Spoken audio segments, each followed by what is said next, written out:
బహువిధ పరితోష బాష్పపూర స్ఫుట పులకాంకిత చారు భోగ భూమిం చిరపద ఫలకాంక్షి సేవ్యమానాం పరమ సదాశివ భావనాం ప్రపజ్యే.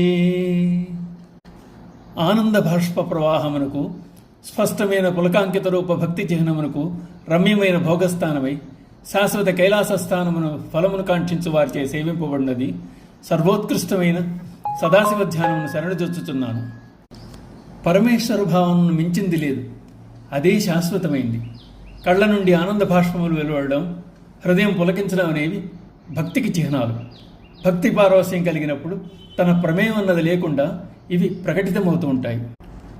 భగవంతుని మధ్యలో శాశ్వత స్థానమును కలుగజేసేది సదాశివ భావన, ఆయన యందు భక్తి కలిగి ఉండడం మాత్రమే. అదే జీవునికి గొప్ప సుఖం కలుగజేస్తుంది, అన్నింటికన్నా శ్రేష్టమైంది.